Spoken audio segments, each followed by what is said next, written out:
everybody, it's Ann Kaplan from Mom Me, our community of super support for moms from conception to college, teaching you how to find more peace, ease, and confidence in motherhood, no matter where you are on that spectrum. And this week, we are talking about picky eaters, universal concept when you've got kids or when you're pregnant and you're the picky eater like we talked about yesterday. And what I'm going to talk about today is what to do when you have a picky eater. How can we encourage our kids to be more adventurous with food? How can we just straight up get them to eat, whether it's adventurous or not, right?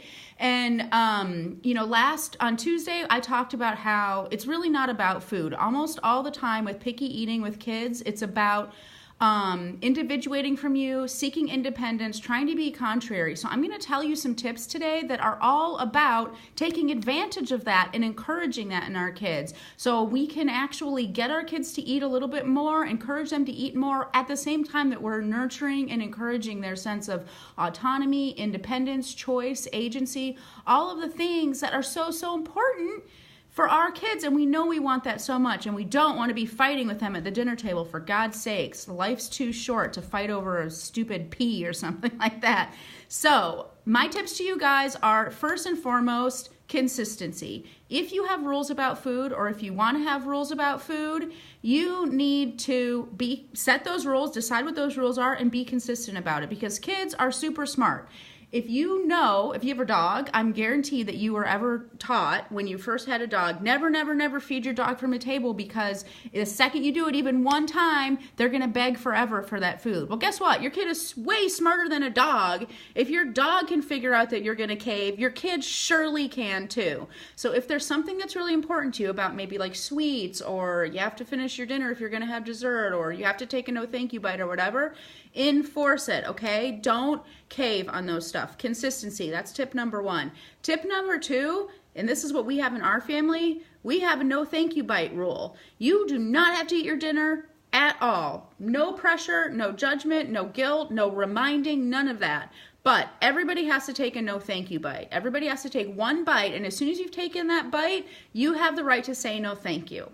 So you have agency over your body, but you also have to try something. And the idea with a no thank you bite is, remember what we talked about on Tuesday, you guys. The goal isn't this dinner right now. The goal isn't this specific piece of broccoli, this meal that we're sitting at right this minute. The goal is a long-term relationship with food where your child is open to trying new things and having a balanced diet and all of those things.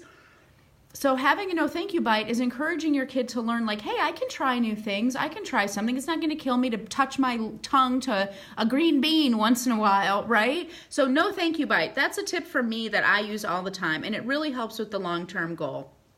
Third thing is, remember we were talking about food and food struggles and picky eating and all that stuff. It's all about power struggles. It's all about your kids individuating. It's all about your kids wanting to be their own boss and be independent. So let's use that.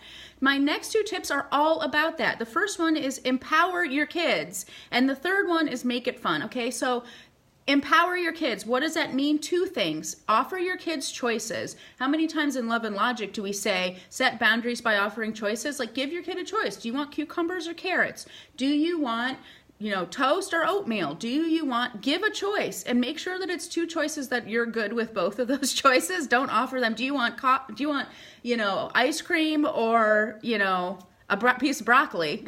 But offer choices. Your kid is going to feel super, super pumped. Kids literally get drunk on choice. And as soon as your kid gets to choose, like, oh, buddy, it's dinner time. Are you going to choose peas or are you going to choose cucumbers? They forget that you're making them eat vegetables. They're super pumped that they get to make a decision, okay? So offer choices. And the second tip in this empowerment idea is DIY. Let your kids feed themselves. So in our house, we have, like, in the bottom drawer of our refrigerator, foods that even Sky, my 3-year-old, can grab by himself. He can eat as much of them as he wants. He can get them all by himself with no help. He doesn't need to ask me to do anything for him. Like carrot sticks, clementines, cucumbers, snap peas, even, you can put anything in there. If you're a Go-Gurt kind of family, put a couple of Go-Gurts in there, whatever.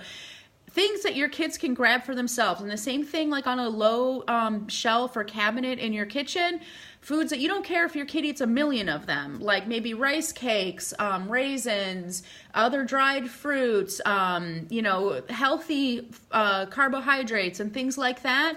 That way, if your kid is hungry, you don't even have to say, well, do you want this or this? Or do you, okay, you can only have this right now. You just can say, go get yourself a snack, buddy. You're welcome to have whatever you like.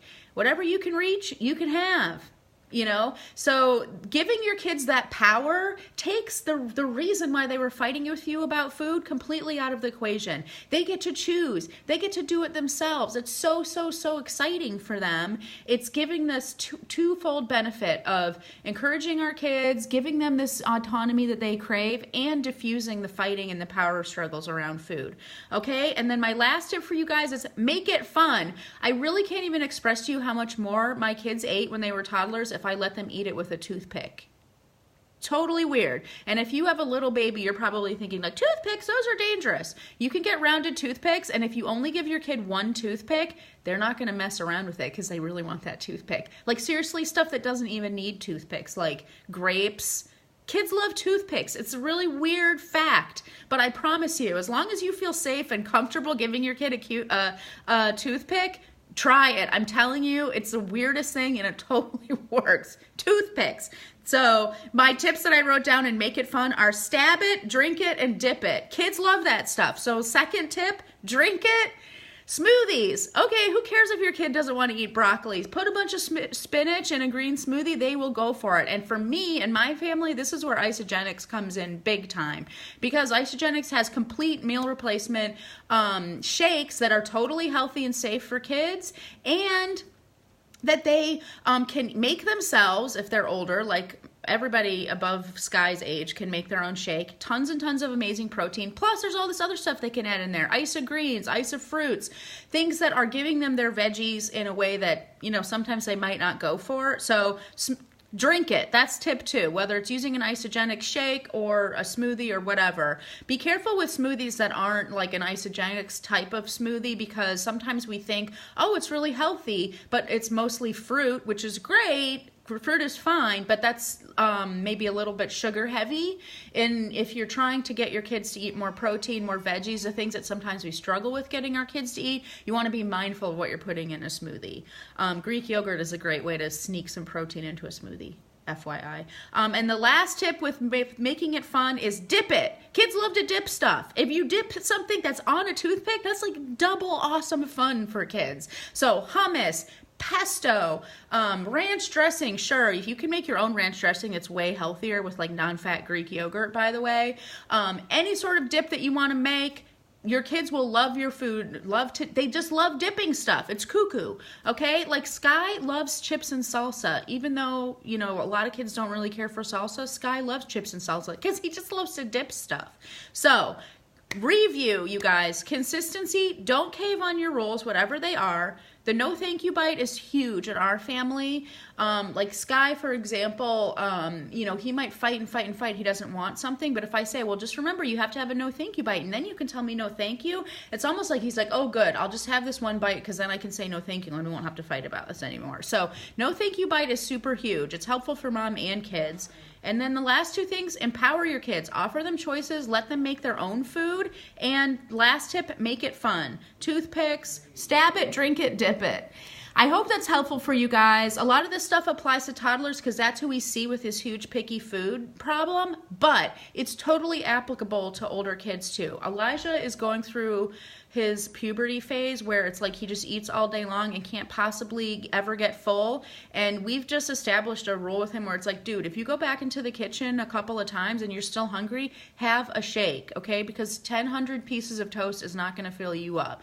And it's literally, those shakes are one of the only things that keeps him full. River, oftentimes he has a lot of food allergies and stuff like that. Being able to use those shakes is amaze. So anyway, super helpful for me, all these tips. Hope it's helpful for you guys. Hit me up if you need any help and just share it out. Share the love, pass it on. This community is all about empowering mamas, whatever stage of their mothering journey they're on, to just feel super confident and empowered and peaceful and together and balanced about motherhood. And I hope this can help you do that.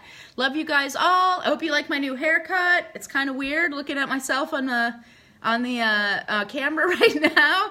And I'll talk to you soon. Bye.